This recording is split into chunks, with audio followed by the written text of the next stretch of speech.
इसके अंदर। तो सिंपली पहले मैंने क्या किया, मैंने पिछले पेज से ग्रिड व्यू को उठाया और इसमें डाला। उसके बाद उस ग्रिड व्यू के अंदर से मैंने जो करंटली सिलेक्टेड रो थी, जिस यानी कि जिस रो के रिप्लाई को मैंने क्लिक किया था, उसके अंदर से मैंने लेबल 5 उठाया और लेबल 5 में बेसिकली यूज़र मैसेज पड़ा हुआ था। तो अब अगर इसको मैं टेस्ट करके देखूं, फॉर एग्ज़ाम्पल मैंने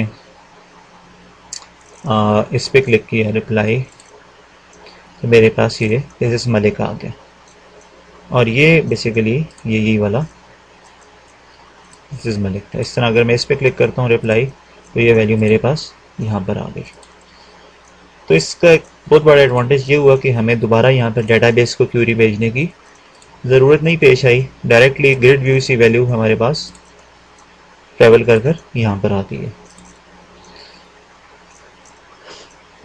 तो इसी तरह ये वैल्यू बेसिकली इसमें आनी चाहिए थी यूज़र मैसेज के अंदर, जो कि अनएडिटेबल है। तो हम इस वैल्यू को यहाँ से उठाकर यूज़र मैसेज में डाल लेते हैं। txt इसका हम चेक कर लेते हैं कि इसका नाम क्या है। इस फील्ड का नाम हमने कुछ भी नहीं रखा हुआ। इस फील्ड का नाम हम रख लेते हैं for example txt user message, और यहाँ पर हम इसको कॉल करवा देते हैं txt user message dot text. अब ये वैल्यू उस जगह आएगी जहाँ पे कि हमें एक्चुअली रिक्वायर्ड है। अब मैंने फॉर एग्जांपल इस पर क्लिक किया, मेरे पास ये वैल्यू यहाँ पर आ गई है। 2 में क्या आना चाहिए, 2 में ईमेल एड्रेस आना चाहिए जिसको कि हम ईमेल सेंड कर रहे हैं, और ये ईमेल एड्रेस भी पिछले पेज से ही आना चाहिए। तो उसके लिए हम गए reply.aspx पर, और lbl2 के नाम से हमने ऑलरेडी एक लेबल बनाया हुआ है। तो बिल्कुल इसी तरीके से ही हमने उस वैल्यू को भी उठाना है। तो पहले जाके हमें पिछले पेज पे देखना पड़ेगा कि जिस कंट्रोल में वो वैल्यू पड़ी हुई है ईमेल की, उसका क्या नाम है, एडिट आइटम टेम्पलेट्स। यहाँ से ईमेल वाले को हमने क्लिक किया तो इसका नाम है लेबल 1। तो लेबल 1 के अंदर ये वैल्यू पड़ी हुई है। तो इसके लिए मैं गया lbl2 dot text is equal to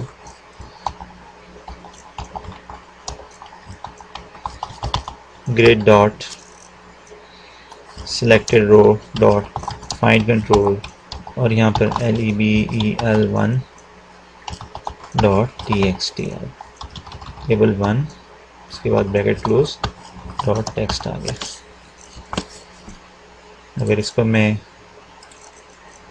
दोबारा इस पेज पे आऊँ तो अब मेरे पास यहाँ पर ईमेल एड्रेस भी आ गया जिसको कि मैं एक्चुअली ईमेल सेंड करना चाह रहा हूँ। जो सब्जेक्ट है, सब्जेक्ट हम चाहें तो हम हैंड टाइप भी रख सकते हैं, और हम चाहें तो हम सब्जेक्ट को ऑटो जनरेटेड भी कर सकते हैं। तो फॉर एग्ज़ाम्पल हम सब्जेक्ट को ऑटो जनरेटेड कर देते हैं, और इसको हम कर देते हैं txt सब्जेक्ट डॉट टेक्स्ट। इसका इसमें हम वैल्यू डाल देते हैं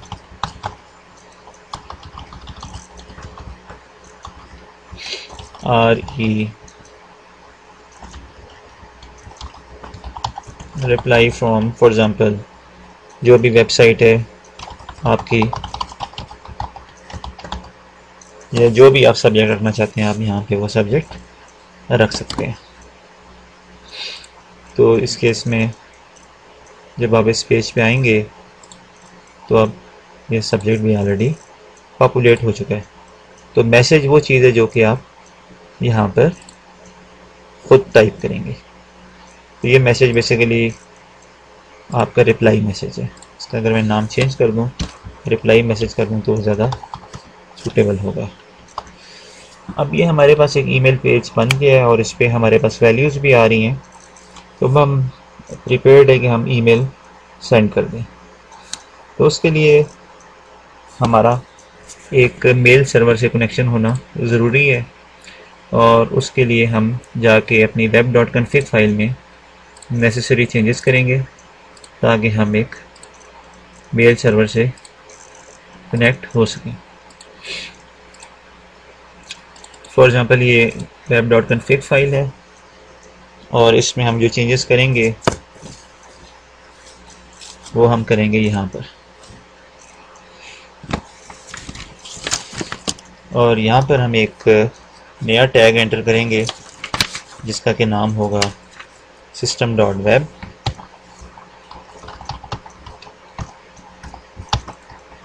एक स्टार्टिंग और एंडिंग टैग एंटर हो गया।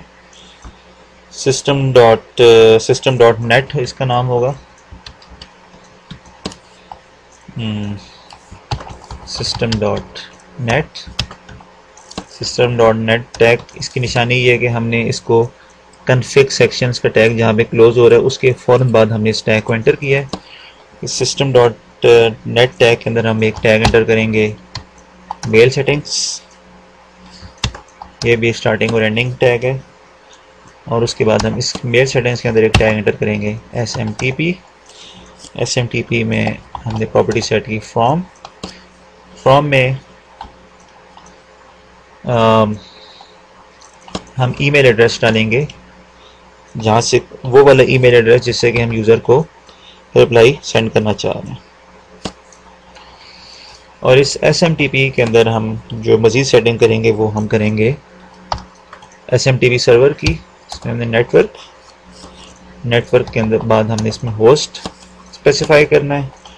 होस्ट के बाद हमने इसमें पोर्ट स्पेसिफाई करनी है।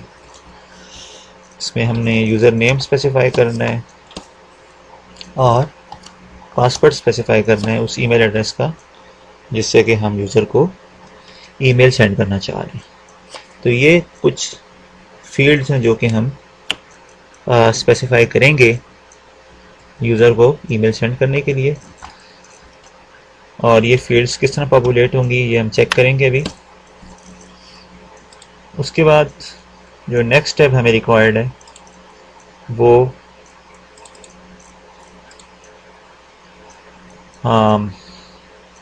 हमें रिक्वायर्ड है इस बटन के अगेंस्ट फंक्शनैलिटी लिखने का, और उसके लिए हमारे पास एक रेफरेंस ऐड होना ज़रूरी है जिसका नाम है यूजिंग system.net.mail। उसके बाद हम यहाँ पर अपने पास कुछ नेसेसरी ऑब्जेक्ट्स बनाएंगे। For example mail message mm is equal to new mail message mm.to.add is equal, और इसमें हमने एक मेल एड्रेस का एक नया ऑब्जेक्ट बना दिया जिसमें कि हम वैल्यू डाल देंगे lvl2.text। उसके बाद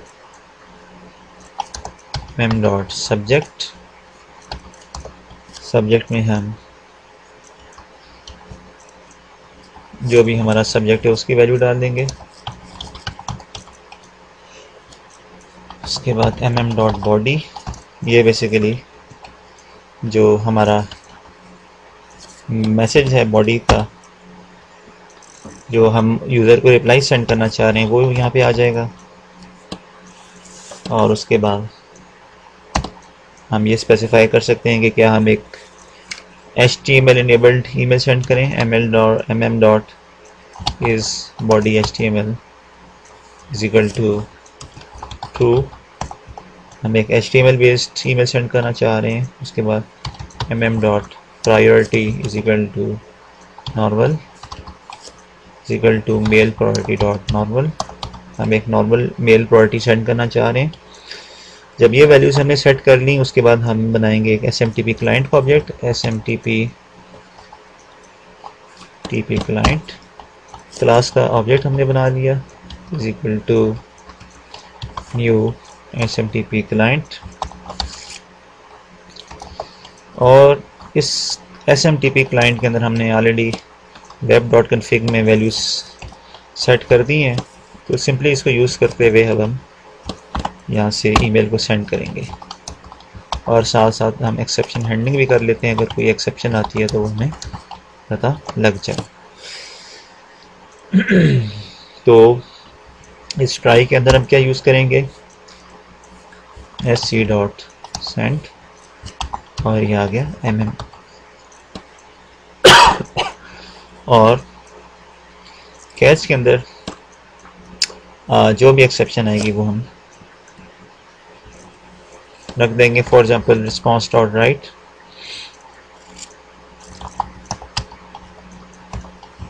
ex डॉट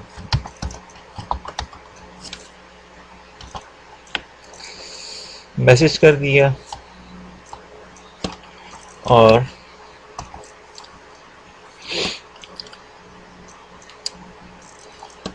अगर फॉर एग्जांपल ईमेल सक्सेसफुली चली जाती है तो यहीं पे ही हम लेबल भी यूज़ कर सकते हैं मैसेज दिखाने के लिए, लेकिन हम यहाँ पे भी कर सकते हैं ईमेल सेंड सक्सेसफुली, हमने ये कर दिया। तो ये हमें मिनिमम रिक्वायरमेंट है ASP.NET के थ्रू ईमेल सेंड करने की। अब हम ईमेल सेंड कर सकते हैं, लेकिन यहाँ पर एक प्रॉब्लम ये है कि जब तक हमारे पास एक मेल सर्वर नहीं होगा तब तक हम ईमेल सेंड नहीं कर सकते। और अगर अभी तक आपने वेब डोमेन परचेज नहीं किया तो इसका मतलब है कि आपके पास SMTP सेटिंग्स नहीं आई, तो उस केस में फिर आप अपना ईमेल सर्वर, अपना ईमेल कोड किस तरह टेस्ट करेंगे। तो उसके लिए हमारे पास कुछ फ्री ईमेल सर्वर्स अवेलेबल हैं जो कि हम अपने लोकल सिस्टम पे चला सकते हैं, और उन्हीं की सेटिंग्स हम अपनी इस फाइल में देके हम चेक कर सकते हैं कि ईमेल सेंड हो रही है कि नहीं हो रही। तो फॉर एग्जाम्पल एक फ्री मेल सर्वर है जिसका नाम है AGS मेल, और ये AGS मेल 1.37 MB साइज़ है इसका, और बहुत ही लाइट और काफ़ी यूज़फुल है। इसको जब आपने डबल क्लिक किया तो यहाँ से आप इसका सेटअप चला सकते हैं। इसके बाद आपने इसको नेक्स्ट किया, जो भी डिफ़ॉल्ट सेटिंग्स हैं आपने जानी दी। Start installation, installation completed, finish.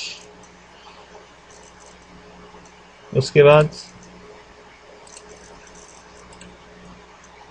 अब आपके पास ये इंस्टॉल होकर डेस्कटॉप पे आइकन आ गया है,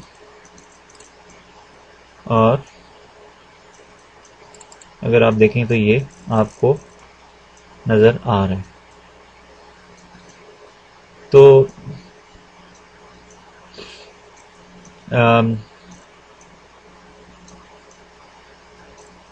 इसको चलाने के लिए हमें कुछ सेटिंग्स करनी पड़ेंगी। हम गए ऑप्शंस में, ऑप्शंस में जाने के बाद हम गए पोर्ट्स में,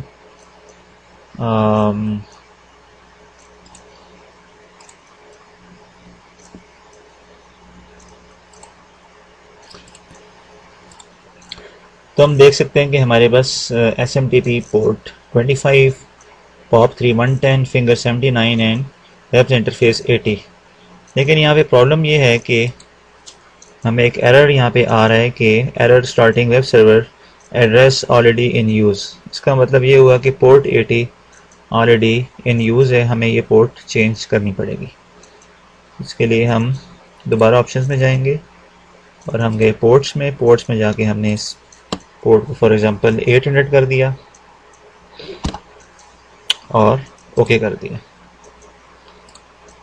सर्वर को हमने दोबारा स्टॉप किया और दोबारा स्टार्ट कर दिया।